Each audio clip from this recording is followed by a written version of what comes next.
j'attrape mon crochet. Où est-il? J'utilise celui-là. C'est un crochet en taille 4 mm qui n'est pas terrible d'ailleurs, il est en plastique. Je l'aime pas tellement, je trouve qu'il agrippe un petit peu la laine. Non, ça fait pas partie de mes crochets préférés. J'aime bien quand il y a un embout en métal. Et celui-ci je le trouve un peu cheap pour être honnête avec vous. Mais ça fait l'affaire quand même. J'ai crocheté tout ça avec, donc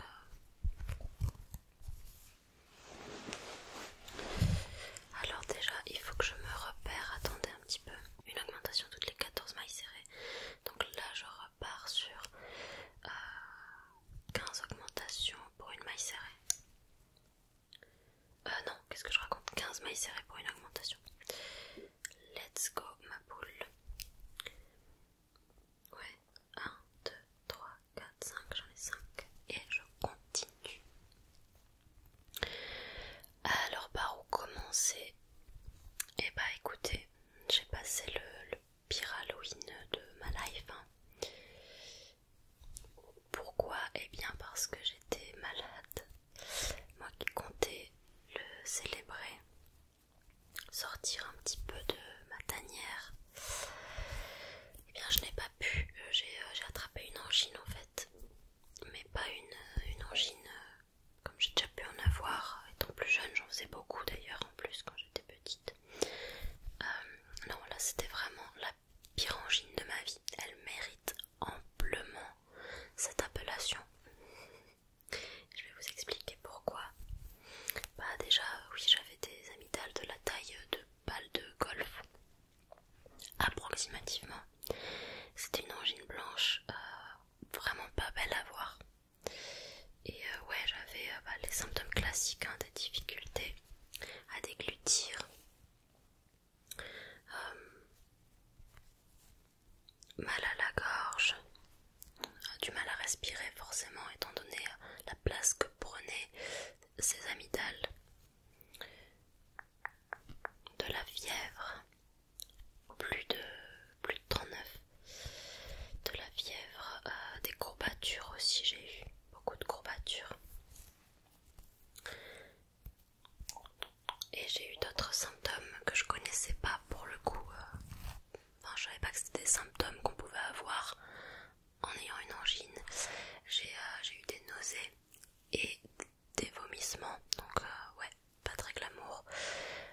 Et donc j'ai été consultée, je suis allée chez le docteur, mais avant d'aller chez le docteur, je suis passée dans 3 pharmacies différentes parce que maintenant, quand on a une angine, quand on soupçonne qu'on a une angine, ou bien une cystite d'ailleurs, c'est une infection urinaire, on peut aller directement en pharmacie et se faire dépister en pharmacie afin que si le résultat s'avère être négatif, ils puissent nous prescrire directement des antibiotiques.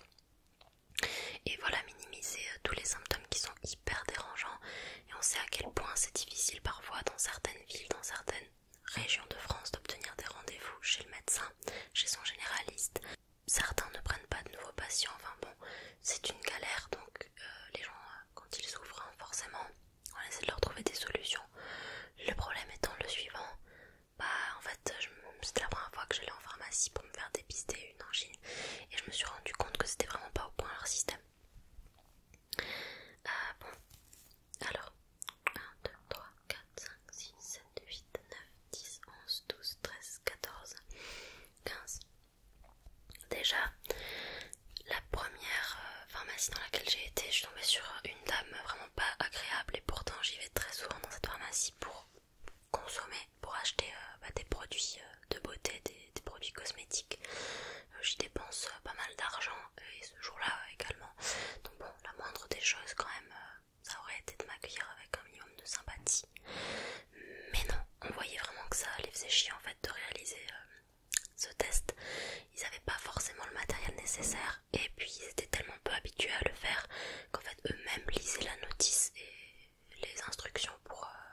d'impatience et d'envie que je me suis dit que ça valait le coup d'aller en refaire un autre dans une autre pharmacie. Et là j'ai été hyper bien accueillie, le monsieur était adorable, lui-même était surpris de voir que le test pour voir si c'était une angine bactérienne était négatif.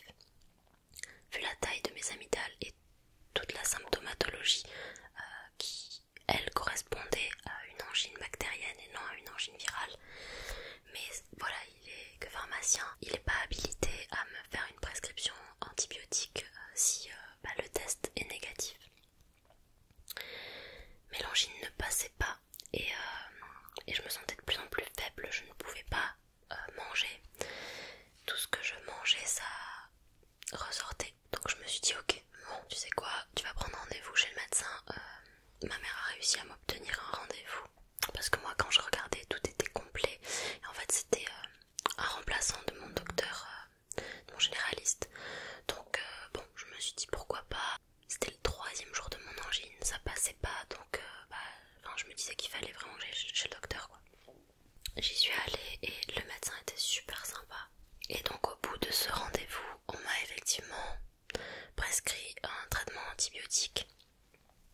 J'ai fait 2 malaises quand j'étais chez le médecin. Voilà, j'avais rien bouffé de la journée, donc c'est simple. Je commençais à partir là, j'y voyais fou, j'y voyais les étoiles carrément. J'allais rejoindre Michael Jackson, Tupac et toute la clique. 1, 2, 3, 4, 5, 6, 7, 8, 9, 10, 11. Et voilà quoi, le club des 27 c'est pas pour moi. 12, 13, 14, 15, 1, 2, 3, 4, 5, 6, 7, 8, 9, 10, 11, 12, 13, 4. Oula, attendez. Il m'a également prescrit en parallèle des antidouleurs. Plus puissant que ce que j'avais, parce que le Doliprane et l'ibuprofène ça va 2 minutes. Mais c'était pas assez en fait, je pouvais pas dormir. Donc j'étais bien soulagée. Et effectivement, en commençant le traitement antibio, plus en prenant mes antidouleurs, en fait l'angine est passée. Au bout du 5e, 6e jour, là j'ai plus rien aujourd'hui. Donc je suis trop contente et je vous promets qu'on sous-cote le fait de pouvoir déglutir normalement, de pouvoir respirer, dormir. Non, la santé c'est top tier, c'est banger. Voilà, et puis on va rester sur le domaine médical. Puis après on va passer, comme ça on passera à des sujets un peu plus positifs peut-être pour dormir. J'en avais parlé dans quelques vidéos. En fait, souvent je vous disais qu'il y avait des jours où j'étais extrêmement fatiguée et j'associais ça à mon SPM, donc au syndrome prémenstruel pour les personnes menstruées ou qui l'ont été, etc. C'est tout un tas de symptômes qui peuvent arriver juste avant le moment des menstruations, juste avant nos règles en gros. Et ces symptômes, ils peuvent être très handicapants. Parmi eux, on retrouve une grande fatigue, une irritabilité, une humeur très changeante, on va dire. Parfois, on peut faire même des épisodes dépressifs, des maux de tête, des nausées, des maux de ventre. Enfin, voilà, la liste est longue. Et après, ça va être propre à chaque personne, quoi. Mais voilà, pour ma part je me replais pas mal et donc j'ai décidé d'entamer un processus de recherche pour savoir ce que j'avais, ce qui était derrière tout ça. Pour les professionnels de santé que j'ai été voir, il s'agirait peut-être d'un SOPK, donc c'est un syndrome des ovaires polykystiques. Voilà, j'en parle tout simplement pour avoir les témoignages des personnes qui ont été diagnostiquées avec un SOPK et pour savoir un petit peu comment vous faites pour gérer ça. J'ai commandé Zitalia, je sais plus comment il s'appelle, mais en gros ce serait le meilleur complément alimentaire à prendre en cas de SOPK et ça pourrait régler ou du moins amoindrir certains de mes symptômes c'est ce qui m'handicape le plus hein, quand même. Donc ce serait cool.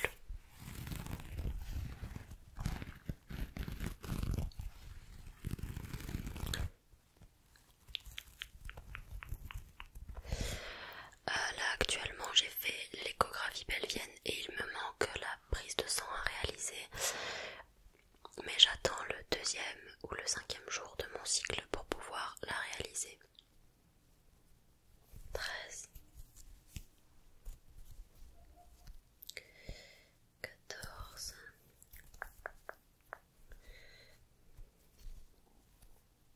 15. Hop.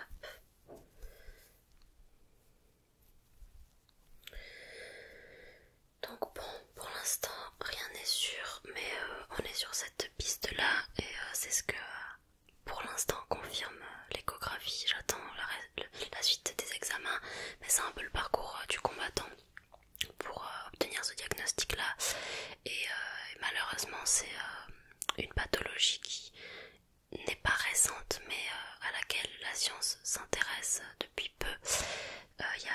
Il y a très peu de littérature scientifique à ce sujet, encore trop peu en tout cas, et le contenu qu'on peut trouver sur les réseaux à ce sujet est majoritairement anglophone. Ça commence quand même à venir petit à petit en France. Il y a de moins en moins de tabous là-dessus, et heureusement, parce que ça permet à plein de femmes de se reconnaître dans le vécu des autres et de valider leur ressenti, de se sentir comprises tout simplement. Ensuite, parlons lecture. Oh là là, ça y est, la librairie de ma ville a reçu le tome 3 de La femme de ménage de Frida McFadden. Je l'attendais depuis, mais en fait c'est simple, je les ai enchaînés les 3, je les ai pas achetés en même temps, je les ai achetés individuellement à chaque fois que j'y suis allée. Et en fait, sitôt le dernier terminé, j'avais besoin d'acheter le suivant pour pouvoir continuer. C'est vraiment addictif hein, cette trilogie, je vous assure. C'est le premier ouvrage de cette autrice que je lisais et je suis agréablement surprise. Donc ça m'a donné envie de lire La psychologue également. J'ai vu de bons avis à ce sujet. Mais là pour l'instant je suis dans le tome 3 de La femme de ménage qui s'appelle La femme de ménage voit tout. 1, 2 et oh là là là, Suzette, qu'est-ce qu'elle me gave Suzette. On en parle ou pas de Suzette dans le livre? Ah non c'est trop. Suzette me gave, ensuite quoi d'autre? Mais même Enzo il me tape sur le système. J'aime beaucoup le couple Millie-Enzo. Mais là il me tape un peu sur le système, il voit rien venir. Ça me pompe l'air. Il remet en question les ressentis de Millie. Non, j'aime pas. Pour vous faire un synopsis très rapide de ce qu'est La femme de ménage, bon je vais vous parler du tome 1 d'abord. C'est l'histoire d'une femme qui a passé les 10 dernières années de sa vie en prison. 1, 2, 3. Et à sa sortie, elle cherche un emploi, sauf qu'évidemment, comme elle a un casier judiciaire et un casier carcéral, hein, du coup, carrément. 1, 2, 3, 4. Et bien, c'est très difficile de retrouver un emploi, puisqu'à chaque fois, les patrons cherchent ses antécédents et quand ils tombent sur ça, ils ont plus forcément très envie de l'employer. 1, 2, 3, 4, 5. C'est une femme du coup qui vit dans la pauvreté, elle vit dans sa voiture et tout, et un jour elle se décide, elle se dit pourquoi j'essaierai pas de postuler à cette offre d'emploi. Donc elle a vu qu'une famille recherchait une femme de ménage et que c'était un emploi un petit peu particulier puisqu'il nécessitait d'habiter carrément chez ces personnes afin de s'occuper du ménage, de certaines tâches ménagères et de la gamine hein, qui a 6 ou 7 ans, je sais plus. Mais c'est surtout un travail de femme de ménage plus que de babysitting. Elle y va et elle se rend compte que c'est une maison de fous, que c'est une famille, un couple assez fortuné, et elle qui vit dans sa voiture et qui ne connaît pas le luxe, elle se dit waouh, c'est une opportunité de fou de sortir de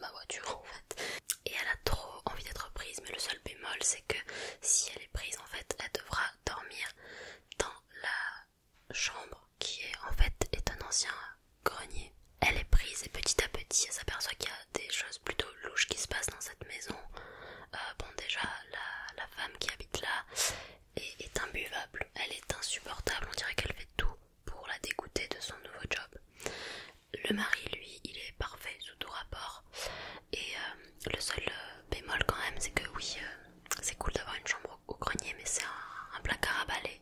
C'est petit, c'est exigu, il n'y a qu'une fenêtre qui ne s'ouvre pas. Et la porte, elle, ne se ferme que de l'extérieur. Voilà, je ne vous en dis pas plus, c'est un thriller. Certains n'aiment pas qu'on le classe dans la catégorie thriller. Pour la plupart, c'est plutôt un cozy thriller. J'ai entendu ce terme récemment. Je sais pas, I don't know if it's a thing. Mais en gros, c'est un thriller confortable, qui ne fait pas trop peur, qui donne quelques frissons. Mais ce que j'ai aimé, c'est surtout la manière dont Frida arrive à nous faire ressentir cette ambiance dérangeante. On sait qu'il y a quelque chose qui ne va pas, mais on n'arrive pas encore à mettre le doigt dessus. Et on commence à soupçonner un peu tous les personnages, tous les protagonistes. On ne sait pas qui est le méchant, qui est le gentil. On le découvre qu'à la fin, et ça monte crescendo, vraiment de chapitre en chapitre, l'intensité augmente. Pour finir sur un bouquet final, on ne s'ennuie pas du début à la fin. C'est ça que j'aime avec ces livres. 10. Ensuite, on va parler cinéma tant qu'à faire.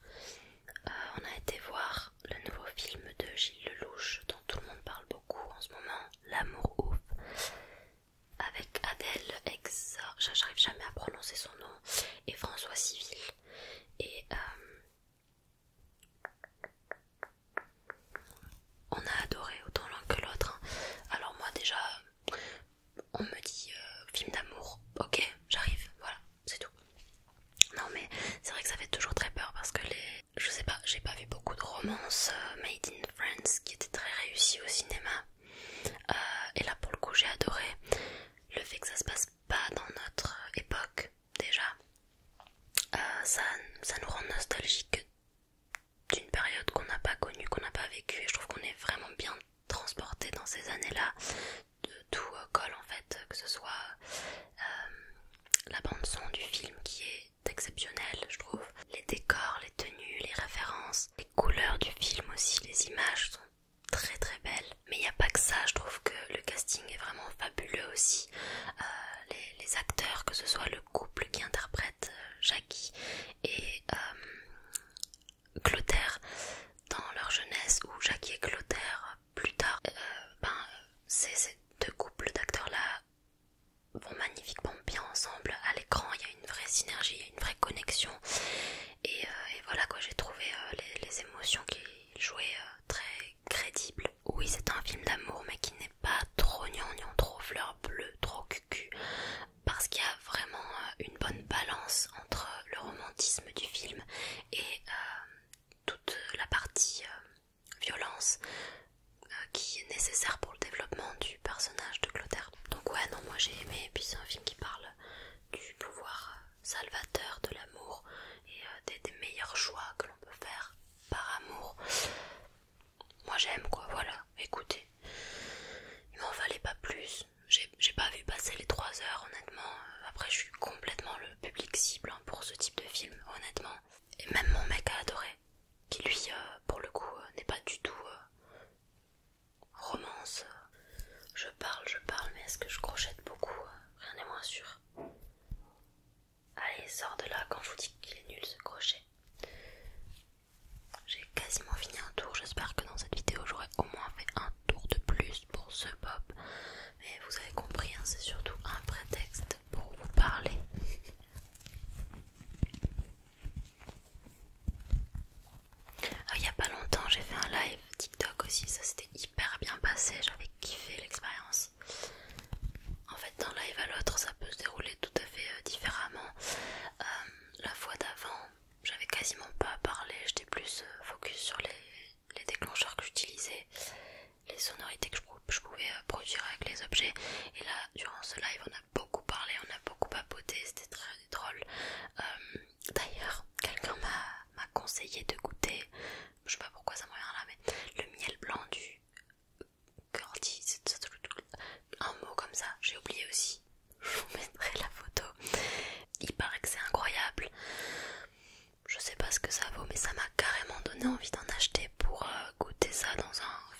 J'essaie d'alimenter les réseaux, que ce soit le TikTok ou l'Instagram.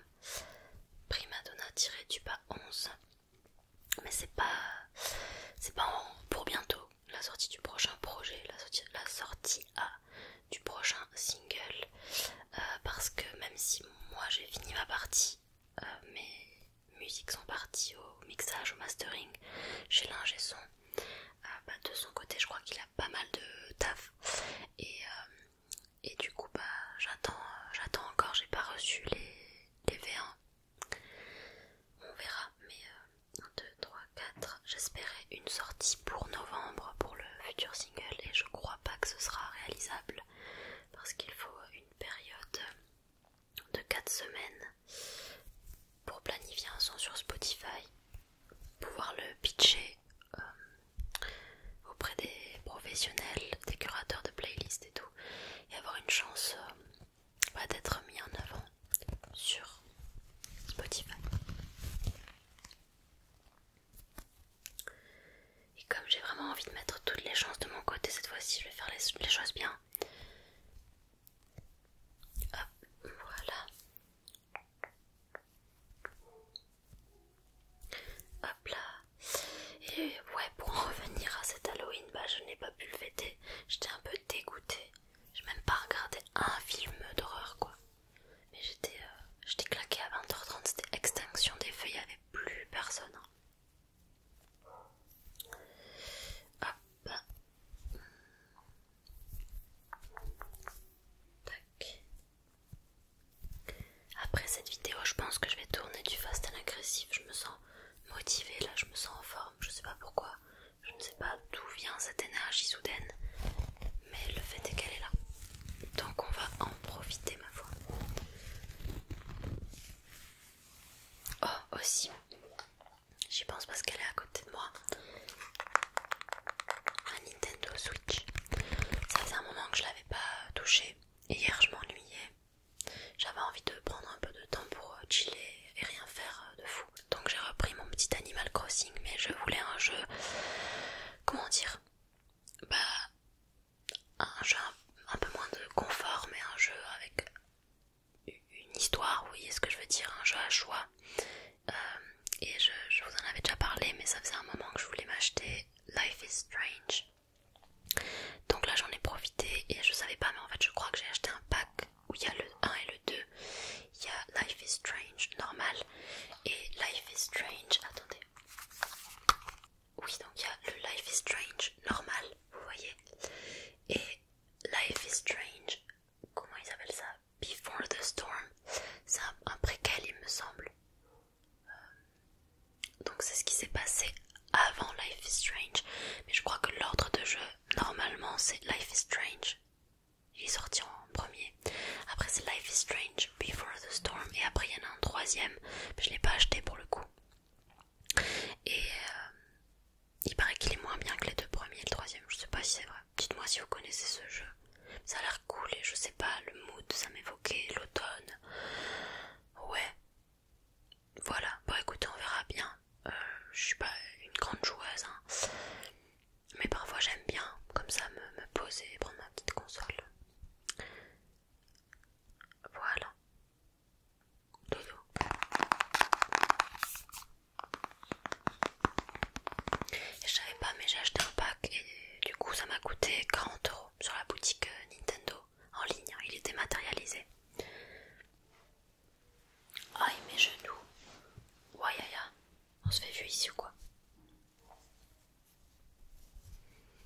choses, que ce soit dans le domaine du chant ou de l'ASMR.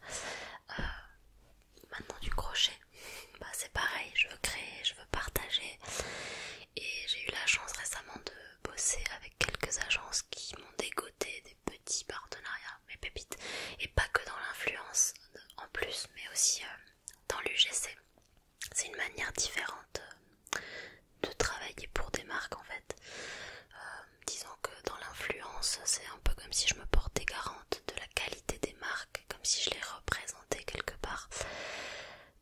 Donc la sélection des marques avec lesquelles je travaille, elle est aux petits oignons, c'est-à-dire que je suis très regardante sur leur éthique et je fais pas n'importe quoi non plus. Il n'y a aucune marque qui est 100% éthique, c'est impossible, mais en tout cas on peut se rapprocher des valeurs qu'on défend, et l'UGC, je vois plus ça comme une prestation d'acting presque, hein, parce que c'est comme être acteur publicité, et ça a pour unique but d'être diffusé en tant que publicité, ce n'est pas posté sur mon compte à moi.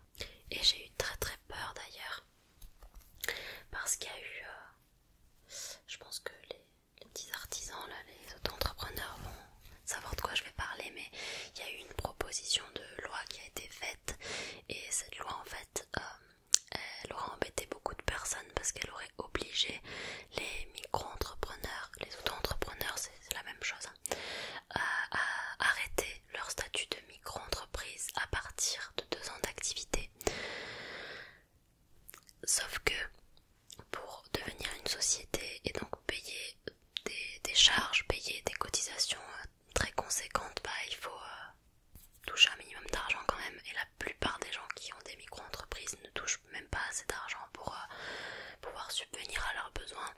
Donc soit ça aurait mis des gens complètement sur la paille, soit beaucoup de créateurs auraient été obligés d'augmenter leurs tarifs pour joindre les deux bouts, soit certaines personnes auraient été contraintes de travailler dans l'illégalité, et c'est pas ce qu'on veut. Donc heureusement la proposition de loi a vite été écartée. Ils avaient essayé de faire la même chose il y a quelques années, mais voilà, tout un collectif d'auto-entrepreneurs s'était plaint, avait signé des pétitions, et ça avait aussi été éloigné comme projet. Mais ça fait peur quoi.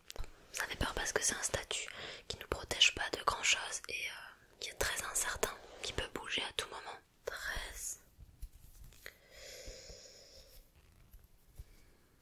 14,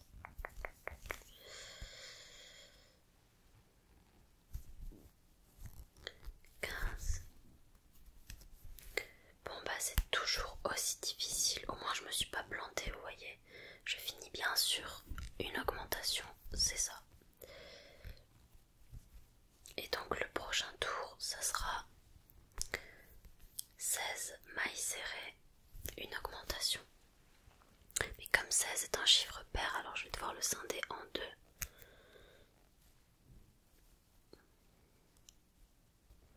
Ça va faire 8 mailles serrées, une augmentation, et après je pourrais faire mes 16 mailles serrées, une augmentation, 16 mailles serrées, une augmentation, et finir le tour sur 8 mailles serrées, c'est ça.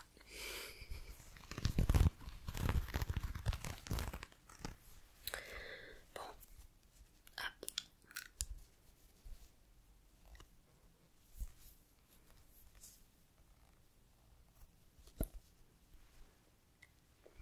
Hop là.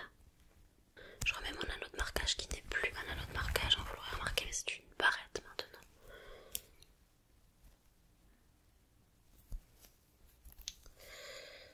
Voilà.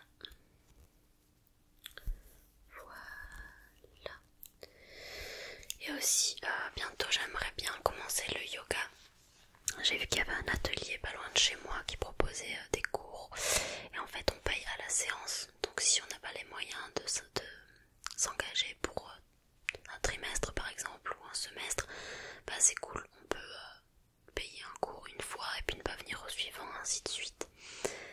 Et c'est 10 € le cours, je trouve ça assez raisonnable.